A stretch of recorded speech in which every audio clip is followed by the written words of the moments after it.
അപ്പോസ്തലപ്രവൃത്തികൾ 13:46 മുതൽ 48 വരെ. അപ്പോൾ പൗലോസും ബർന്നബാസും ധൈര്യം പൂണ്ട്, ദൈവവചനം ആദ്യം നിങ്ങളോട് പറയുന്നത് ആവശ്യമായിരുന്നു, എന്നാൽ നിങ്ങളതിനെ തള്ളി നിങ്ങളെ തന്നെ നിത്യജീവൻ അയോഗ്യർ എന്ന് വിധിച്ചു കളയുന്നതിനാൽ ഇതാ ഞങ്ങൾ ജാതികളിലേക്ക് തിരിയുന്നു. നീ ഭൂമിയുടെ അറ്റത്തോളവും രക്ഷയാകേണ്ടതിന് ഞാൻ നിന്നെ ജാതികളുടെ വെളിച്ചമാക്കി വെച്ചിരിക്കുന്നു എന്ന് കർത്താവ് ഞങ്ങളോട് കൽപ്പിച്ചിട്ടുണ്ട് എന്ന് പറഞ്ഞു.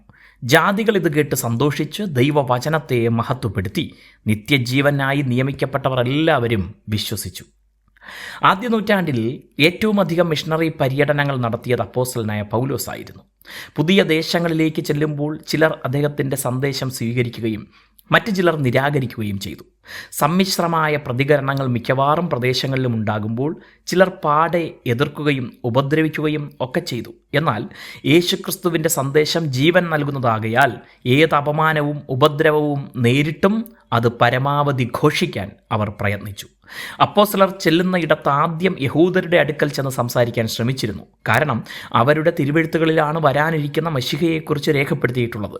ആ മശിഹ യേശു ആണെന്ന് ക്രിസ്തുവിൻ്റെ ജീവിതം, ഉപദേശം, മരണ, പുനരുത്ഥാനം തുടങ്ങിയവയെ ആധാരമാക്കി സംസാരിക്കുമ്പോൾ അവർക്ക് അത് മനസ്സിലാക്കാൻ എളുപ്പമാണ്. എന്നാൽ പലയിടങ്ങളിലും പ്രതീക്ഷിച്ച പ്രതികരണമല്ല ലഭിച്ചത്.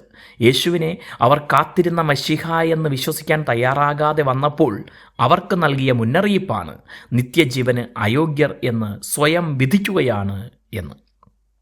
എന്നാൽ യഹൂദർ തള്ളിയാലും ദൗത്യത്തിൽ നിന്ന് പിന്നോട്ടില്ലെന്ന് പൗലോസ് പ്രസ്താവിച്ചു. സുവിശേഷം സകലർക്കും വേണ്ടിയാണ്, ആകയാൽ മറ്റ് ജനങ്ങളിലേക്ക് അത് കൂടുതലായി എത്തിക്കാൻ പ്രവർത്തിക്കും. ഇത് കേട്ട യഹൂദരല്ലാത്തവർക്ക് തങ്ങൾ ദൈവത്തിന് എത്രമേൽ വിലയേറിയവരാണെന്ന് തിരിച്ചറിയാൻ കഴിഞ്ഞു. ചിലർ തള്ളിയാലും സുവിശേഷ ഘോഷണം തുടരുക തന്നെ വേണം. ദൈവം നിങ്ങളെ അനുഗ്രഹിക്കട്ടെ.